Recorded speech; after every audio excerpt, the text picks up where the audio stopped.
Esittelen fossiilikokoelmastani muutamia näytteitä.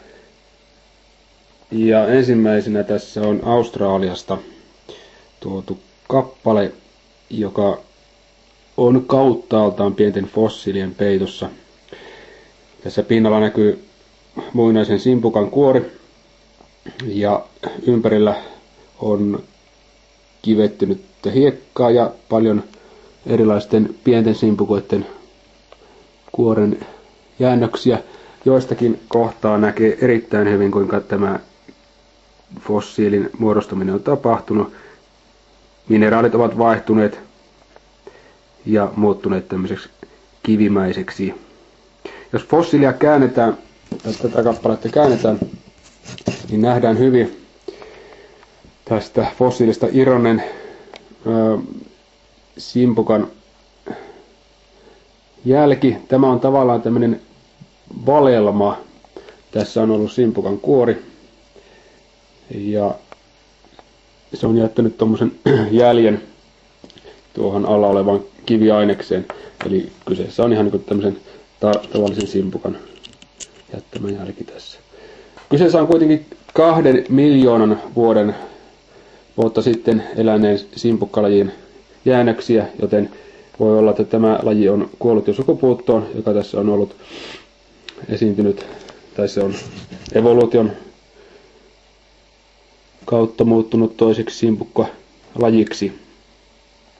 Rakenteesta näkyy, että tämä on kauttaaltaan tämmöistä kivettynyttä, fossiiliksi muuttunutta aineesta. Toinen kappale on sitten myös hieno fossiili. Nyt kyseessä ei ole kuitenkaan mikään eläin, vaikka vähän luumaiselta tämä näyttää. Ehkä tältä puolelta näkee parhaiten, että siinä näkyy selkeästi, kuin että tämä olisi puun palanen. Kovaa kiveä kuitenkin, eli kyseessä on kivettynyt puun fossiili.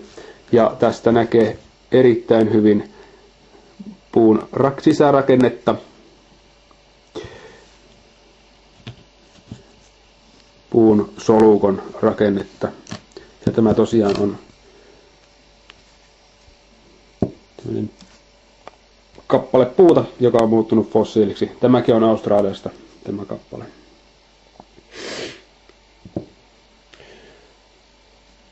Sitten hypätään ajassa huomattavasti taaksepäin. Tämä on erittäin kuuluisa olento. Meren pohjassa elänyt otus.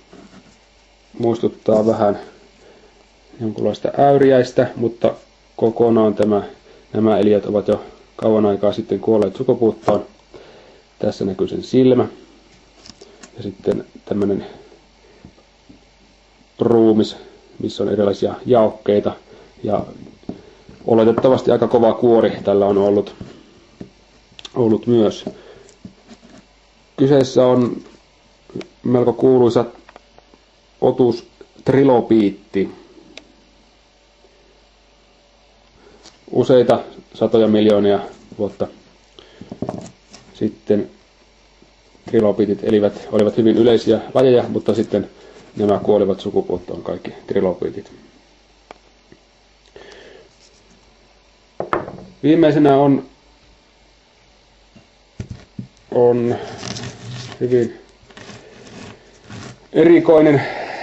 Tämä on noin 60 miljoonaa vuotta sitten eläneen mosasauruksen hammas. Itse hammas on tässä ja tämä ulkopuolella oleva on valittu tähän ympärille pitämään tätä hammasta kiinni.